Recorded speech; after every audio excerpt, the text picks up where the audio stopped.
ہر وہ قول جس سے لگے کہ آپ ماتحتوں کی توہین کر رہے ہیں. آج مسلسل جو ہے نا سوشل میڈیا پہ غربت کو اور اس کو ایک عیب بنا کے پیش کیا جا رہا ہے کہ غریب آدمی ڈپریشن میں جاتا ہے ایسی باتیں سن کے, برا بلا کہا جاتا ہے غریبوں کو. یہ خدا کی قسم اتنا خطرناک جملہ ہے, اتنی خطرناک یہ اسٹائل ہے موٹیویشن کا کہ اس میں اس بات کا غالب امکان ہے کہ ایسے شخص پر دنیا میں اللہ کی طرف سے عذاب آ جائے. ایسی تحریکوں کو, ایسے لوگوں کو کبھی بھی موٹیویٹ نہ کریں. اللہ نے اگر دولت دے دی, آپ کو شہرت دے دی, آپ اپنی اوقات نہ بھولیں. یہ سب بھیک میں ملا ہوا ہے اللہ کی طرف سے, کبھی بھی ان پہ فخر نہیں ہے. نبی صلی اللہ علیہ وسلم سے ایک صحابی نے پوچھا, یا رسول اللہ تکبر کیا ہے؟ میں اچھا جوتا پہنتا ہوں, اچھے کپڑے پہنتا ہوں, کیا یہ تکبر ہے؟ آپ نے فرمایا نہیں, یہ کبر نہیں ہے. اللہ یحب الجمال, اللہ خود جمیل ہے, جمال کو پسند کرتا ہے. لیکن تکبر کیا ہے؟ بطر الحق, حق کا انکار کر دینا. اور دوسری حدیثوں میں آتا ہے تکبر ہے دوسرے کو نیچا دکھانے کی کوشش کرنا. تو نبی صلی اللہ علیہ وسلم نے فرمایا قرب قیامت میں ایک بستی میں لوگ ناچ گانوں میں, عیاشی میں مشغول ہوں گے. ایک فقیر آئے گا بھیک مانگنے کے لیے, تو اس کو دھتکاریں گے ایسے کر کے نا, تو اسی وقت ان پر عذاب آئے گا اور وہ سارے زمین میں دھس جائیں گے. تو یہ جو غریب کا مذاق اڑانے کا ایک ٹرینڈ نکلا ہے نا ہماری سوسائٹی میں, پہلے مالدار لوگ ڈرتے تھے کہ ہم نے کسی غریب کا مذاق اڑایا تو کہیں اللہ کا ہم پر عذاب نہ آ جائے.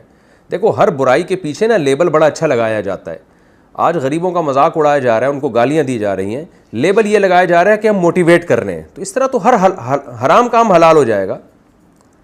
آپ شراب پی لو اور آپ بولو کہ میں ریلیکس ہونے کے لیے پی رہا ہوں, میں عیاشی کے لیے نہیں پی رہا. آپ زنا کرو, یہ نیت کرو کہ جان بچانا کے لیے سور کھانا جائز ہے, تو میں جان بچانے کے لیے کر رہا ہوں. میں ڈپریشن میں جا رہا تھا, ڈاکٹر نے کہا اگر اتنی ڈپریشن ہوگی, اگر تم نے زنا نہیں کیا کہ تم دماغی توازن خراب ہو سکتا ہے. تو ہر برائی کے پیچھے ایسے تو آپ اچھا لیبل لگا سکتے ہیں. تو جہاں اللہ تعالیٰ نے تکبر کرنے کی اجازت دی ہے وہاں بھی ظاہراً تکبر کیا جائے گا. جیسے میدان جنگ میں سینہ اکھڑانے کا حکم ہے, دشمن کے سامنے سینہ اکھڑانے کا حکم ہے. نبی صلی اللہ علیہ وسلم نے فرمایا ایک صحابی دشمن کے سامنے سینہ اکھڑا کے چل رہے تھے میدان جنگ میں, تو آپ نے فرمایا اللہ تعالیٰ کو یہ ادا بہت ناپسند ہے مگر اس موقع پہ اللہ کو پسند ہے. تو جہاں شریعت نے اجازت دی ہے وہاں تو حکم ہے, لیکن جہاں اجازت نہیں دی ہے وہاں کسی غریب کی یا کسی قوم کی توہین کرنا, ان کو برا بلا کہنا, یہ جملے اللہ تعالیٰ کو بہت ناپسند ہیں. نبی صلی اللہ علیہ وسلم نے فرمایا پچھلی امتوں میں ایک شخص نے اچھا لباس پہنا, مالدار تھا, تو سینہ اکھڑا کے نا لوگوں میں شو مارنے کے چل رہا تھا. اسی وقت اللہ کا عذاب آیا اور اللہ نے اس کو زمین میں دھسا دیا.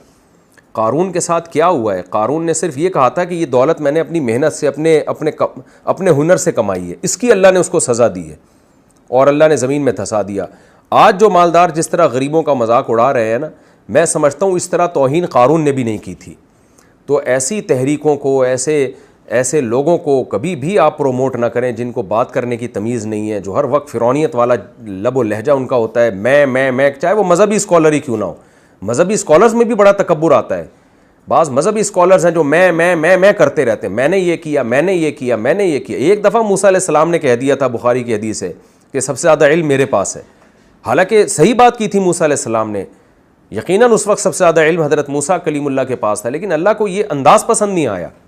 اور کیسے اللہ نے تنبیہ کی موسیٰ علیہ السلام کو خضر علیہ السلام کے پاس بھیجا. پھر تو یہ میں کہ جو آج کل کے اسکالرز آ رہے ہیں نا, جو تکبر سے جن کے دماغ خراب ہو گئے ہیں, اور اسی طرح کچھ ایسے لوگ آ رہے ہیں جو اپنے آپ کو موٹیویشنل اسپیکر کہتے ہیں اور غربت کو ایسا عیب بنا کے اور ایسی توہین کر رہے ہوتے ہیں غریبوں کی. یہ سب چیزیں اس آیت میں داخل ہیں. تو صرف چال نہیں ہے, ہر وہ عمل, یعنی ظاہر سے بھی آپ کے تکبر نہیں جھلکنا چاہیے. البتہ بعض دفعہ تکبر ہوتا نہیں ہے, لگتا ہے کہ یہ کبر ہے, تو خود انسان بہت جلدی فیصلہ نہ کرے بلکہ اصحاب علم سے پوچھے. بعض دفعہ ایسا ہوتا ہے کہ وہ کبر نہیں ہوتا بلکہ کسی شخص کو لوگ بہت تنگ کر رہے ہوتے ہیں تو ان سے جان چھڑانا شروع کر دیتا ہے, تو لوگ کہتے ہیں دیکھو تکبر ہے, اب ملتا نہیں ہے صحیح طریقے سے. تو وہ ایک آدمی افورڈ ہی نہیں کر سکتا نا اتنے لوگوں سے ملاقاتیں, تو مینیج کرنا پڑتا ہے اس کو, تو وہ کبر میں داخل نہیں ہوگی وہ چیز.